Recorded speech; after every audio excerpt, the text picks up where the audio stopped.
겁니다. 이런 정책들은 케인즈의 유효수요 이론에 기반을 둔 것입니다. 유효수요 이론도 어렵지만 간단히 설명하면 간단히 설명드릴 수 있습니다. 금리를 낮추는 등 통화량을 확대시키면 가계 및 기업 등이 더 많은 돈을 빌려서 투자와 소비를 하게 되고 이에 따라 경제가 회복합니다. 이것은 다시 투자와 소비 확대로 이어지면서 경제가 회복하는 순환이 이어지는 것입니다. 가계와 기업의 투자와 소비가 유효수요인데요. 금리를 낮추어 유효수요를 창출하는 것이 유효수요 이론의 핵심입니다.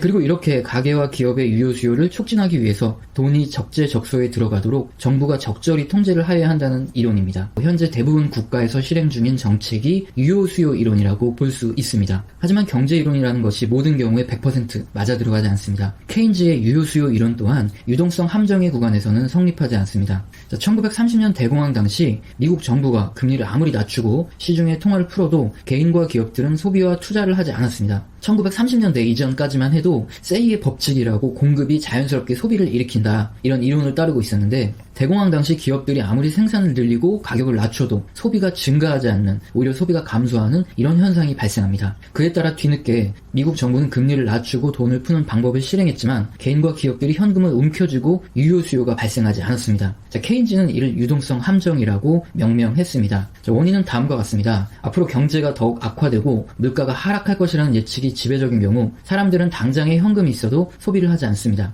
경제가 어려워질 것이 뻔한데 현금으로 주식에 투자를 하거나 자동차나 명품 옷을 장만하려는 사람은 많지 않습니다. 불안한 미래에 대비해서 최대한 소비를 줄이고 현금을 보유하려 하는 것입니다. 이러한 이유로 디플레이션 상황에서는 금리가 낮아져도 소비가 증가하지 않습니다. 두 번째로, 앞으로 지금보다 물가가 하락할 것이라고 예측되는 경우 당장에 현금을 소비하는 것보다 기다렸다 소비하는 것이 화폐의 가치를 더 높이는 방법이라는 것을 사람들은 전부 알고 있습니다. 예를 들어 주택가격이 앞으로 하락할 것이라고 예상한다면 사람들은 지금 당장 대출을 끼고 주택을 구입하는 것보다 기다렸다가 주택가격이 충분히 하락한 후에 매수하려 합니다. 이것이 대표적인 예시입니다. 이와 같은 대표적인 이유로 정부에서 금리를 낮추고 돈을 풀어도 개인과 기업의 소비 및 투자, 즉 유효수요가 증가하지 못합니다.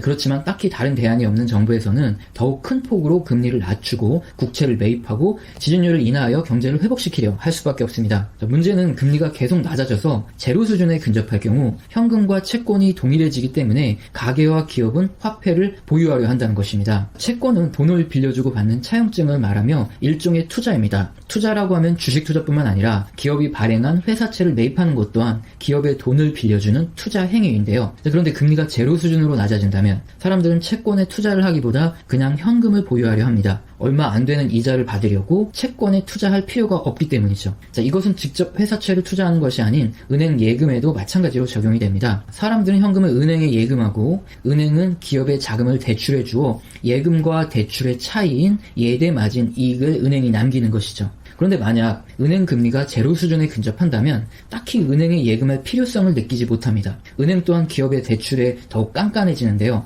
얼마 안 되는 이자를 받으려고 경기 둔화, 이 디플레이션 구간에 이런 리스크를 감내할 필요성이 줄어드는 것이기 때문입니다. 국채 또한 마찬가지로 가계 또는 기관이 더 이상 국채를 매수하지 않기 때문에 정부의 국채를 중앙은행이 되사줄 수밖에 없어 정부의 부채만 늘어갑니다. 이렇게 금리가 제로 수준에 근접하게 되면 유동성 함정에 빠질 수 있고 심리적 요인부터 미래 전망이 불투명하기 때문에 유동성 함정을 빠져나오기란 상당히 어렵습니다. 유동성 함정은 대표적으로 일본의 경우를 예로 드는데요. 1990년대 이후 지속적인 불황으로 이미 채권 금리는 마이너스 수준이죠. 그리고 일본의 가계와 기업은 장기화된 불황에 익숙해져 소비를 줄이고 저축을 늘리며 투자를 하려 하지 않는 것이 미덕처럼 되었습니다. 과거 정부가 수차례 돈을 풀어서 경제를 살리겠다며 일본의 기업과 가계에 투자를 강조했지만 번번이 실패하기 때문에 정부의 통화 정책을 신뢰하지 않는 것이죠. 그래서 만약의 사태에 대비하여 일본의 개인과 기업 모두 현금을 항상 비축해두는데요. 일본 정부는 지난 2차 세계대전 이후 일반인들의 예금에서 최대 90%까지 재산세를 부과한 사례도 있었으니 사람들은 현금을 일정 이상 보유하면서 돈은 더욱 돌지 않는 것입니다.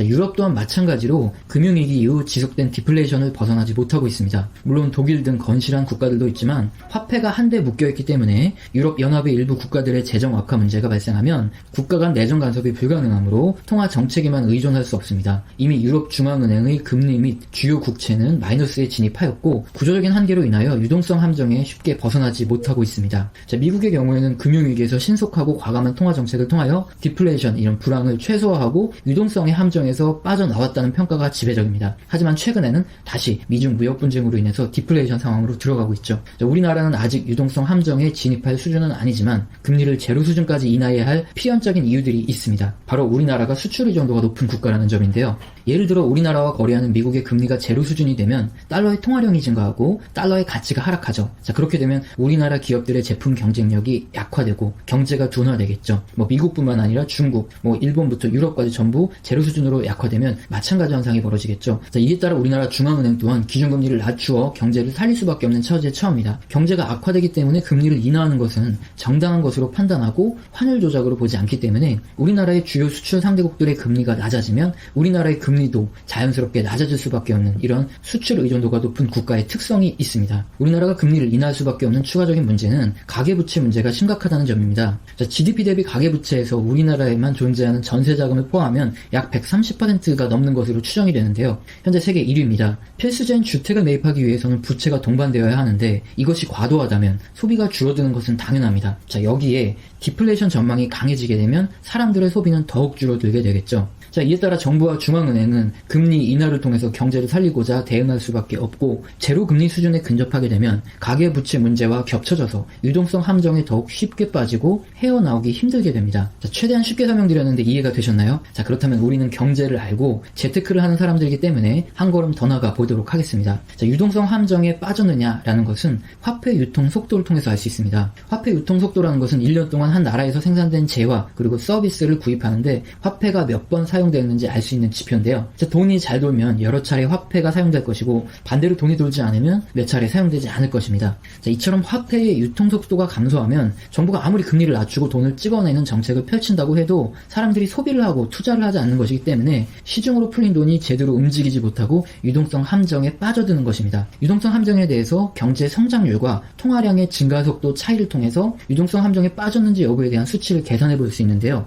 복잡한 계산으로 들어가면 재미도 없고 저도 머리가 아프기 때문에 그냥 대략적으로 이해만 하시면 됩니다. 자, 일본과 유럽은 그림과 같이 이미 유동성 함정에 빠져 있죠. 그리고 미국과 우리나라는 유동성 함정에 빠져 있지는 않지만 지금 위험 국면에 들어서고 있습니다. 자, 여기서 알아두셔야 할 것은 유동성 함정은 반드시 제로 금리에서만 발생하는 것이 아니라 정부가 아무리 돈을 풀고 통화량을 늘려도 그 통화의 증가 속도만큼 경제의 성장 속도가 따라가지 못해도 유동성 함정에 빠졌다고 볼 수 있다는 것입니다. 자, 결론을 말씀드리겠습니다. 경기가 둔화되어 정부가 금리를 낮추고 통화량을 늘리는 정책을 실행할 때 통화량이 증가하는 속도만큼 경제가 살아나야 정상인데 오히려 한참 못 미치게 경제가 성장한다면 유동성의 함정에 빠져 있다고 보죠. 자, 그리고 유럽과 일본은 이미 유동성의 함정에 빠져서 헤어나오지 못하고 있으며 미국은 유동성 함정에서 벗어났다가 다시 미중 무역 분쟁으로 위험 국면에 진입하는 단계입니다. 그리고 우리나라의 경우 수출 의존도가 높기 때문에 주요 무역 상대국들에서 금리를 낮추면 우리나라 중앙은행에서도 기준금리를 낮추는 정책을 사용하지 않아도 자연스럽게 경기가 둔화되면서 금리를 낮출 수밖에 없는 상황에 처하게 되므로 금리가 낮아지면서 유동성 함정에 진입하게 됩니다. 게다가 여기에 소비를 위축시키는 가계부채 문제가 상당히 심각하므로 유동성 함정에는 더욱 쉽게 빠지고 헤어나오기 어려운 구조에 있다는 것이 사실이죠.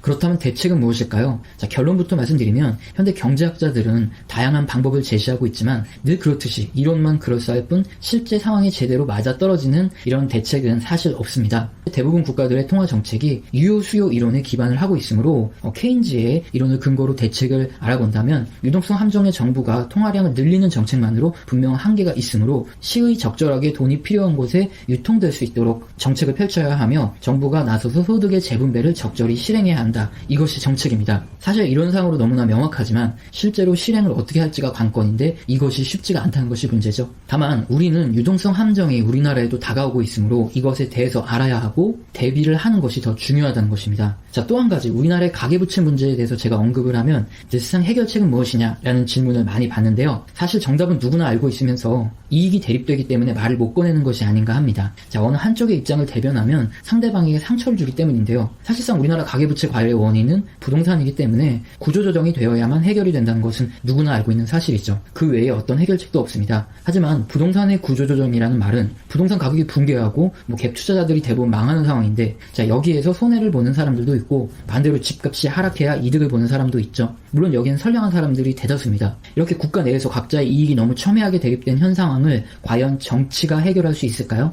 2007년 금융위기의 시작은 미국의 부동산 버블 붕괴였습니다. 이처럼 경제가 움직여서 자연적으로 해소할 문제를 정치적으로 해결할 수는 없는 문제입니다. 따라서 가계부채 문제는 어떤 정책이라든가 누가 집권을 한다고 해소될 범위를 이미 벗어난 것이라는 것은 누구나 알고 있는 문제고 상당히 언급하기 민감한 문제이죠.